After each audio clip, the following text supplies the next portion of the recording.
ఈ ఫిబ్రవరి నెలలో వృషభ రాశి మరియు వృషభ లగ్నం వారికి ఎలా ఉండబోతుందో ఈ వీడియోలో తెలుసుకుందాం.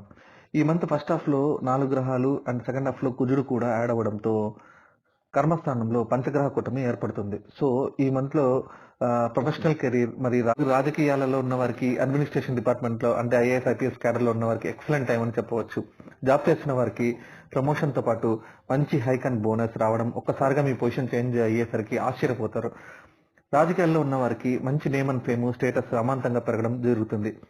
ఎవరైనా జాబ్ కోసం ఇంటర్వ్యూ ఇవ్వాలన్నా, స్టూడెంట్ ఏదైనా కాంపిటీటివ్ ఎగ్జామ్స్ అటెండ్ అవ్వాలన్నా ఎక్సలెంట్ పీరియడ్ అని చెప్పవచ్చు.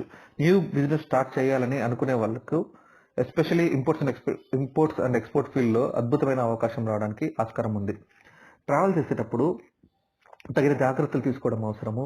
గృహం ఆల్రెడీ కన్‌స్ట్రక్ట్ చేసిన దాన్ని పర్చేస్ చేసే అవకాశం ఉంది. ఆ ఇల్లు ఏదైనా గవర్నమెంట్ ఆఫీస్ దగ్గరలో కానీ, పొలిటికల్ ఫీల్డ్‌లో ఉన్న వారి ఇంటి దగ్గరలో కానీ కొనడానికి ఆస్కారం ఉంది. దానికోసం పెద్ద మొత్తంలో అప్పు చేస్తారు. ఫారిన్‌లో ఉన్నవాళ్ళు ఉన్న డబ్బుతో ఇక్కడ ఇన్వెస్ట్ చేసి ప్రశాంతంగా రిటర్న్ అయిపోతే బాగుండు అని ఆలోచిస్తారు. ఇన్‌హెరిటెన్స్ ప్రాపర్టీ రావడానికి ఆస్కారం ఉంది. ఇన్సూరెన్స్ అండ్ పీఎఫ్ అమౌంట్లు సెటిల్ అవ్వడానికి ఛాన్సెస్ ఉన్నాయి. లక్ష్మీదేవి ఆలయానికెళ్ళి అమ్మవారిని దర్శించి రసగుల్లా కానీ, పాలకోవ కానీ దానం చేయండి. వీలైతే కనకదార స్తోత్రం పఠించండి. కుదరకపోతే కనీసం వినండి.